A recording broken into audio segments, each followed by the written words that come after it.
চলো তো আমার তরফ থেকে তোমাদের জন্য 2 লাইন এই ডায়লগটা। ডাক্তারবাবু, আপনি তো সবার কথা বলছেন, কই আমার রূপার কথা তো বলছেন না। রূপা কোথায়? কি হলো, চুপ করে আছেন কেন? বলুন রূপা কোথায়? চুপ করে থাকবেন না, বলুন রূপা কোথায়? ও, তার মানে রূপাকে আপনি খুঁজে পাননি, আর আপনি আমার সামনে এইভাবে দাঁড়িয়েও আছেন এখন। আমি কেন আপনাকে এই প্রশ্নটা করছি, কেন আমাকে এই প্রশ্নটা করতে হচ্ছে আপনাকে? আমি তো নিজের জীবনটা স্যাক্রিফাইস করে 2 মেয়ের হাত আপনার হাতে দিয়ে দিয়েছিলাম, তাহলে আপনি কেন ওদের হাতে ছেড়ে দিয়েছেন? কেন পারলেন না রূপাকে বাঁচাতে? কেন? না, আমার রূপার কিছু হতে পারে না, ও আছে, ও যেখানে আছে ও ঠিক আছে, ও ভালো আছে, আমি জানি ওর কিচ্ছু হয়নি। আর আমার মন বলছে আমার আশেপাশে আছে। আমি আমার রূপাকে কথা দিয়েছিলাম, ও না থাকলে আমি ওই বাড়িতে পা রাখবো না, তাহলে এখন এখন আমি কি নিয়ে বাঁচবো?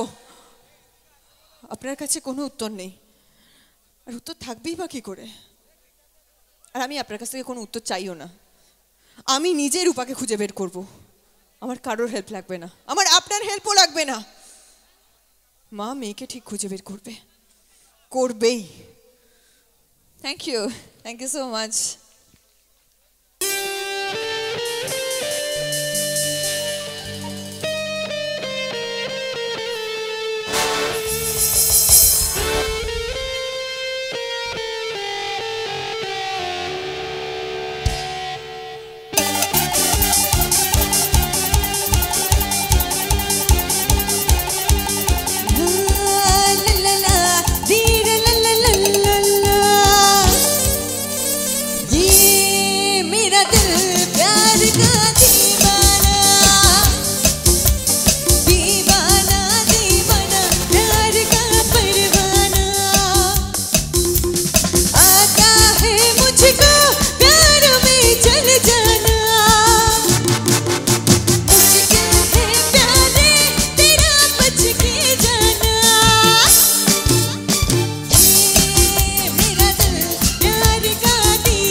ইউ সো মাচ ডান্সার বন্ধুদের জন্য আর মিউজিশিয়ান বন্ধুদের জন্য একটা জোরে হাততালি হয়ে যাক।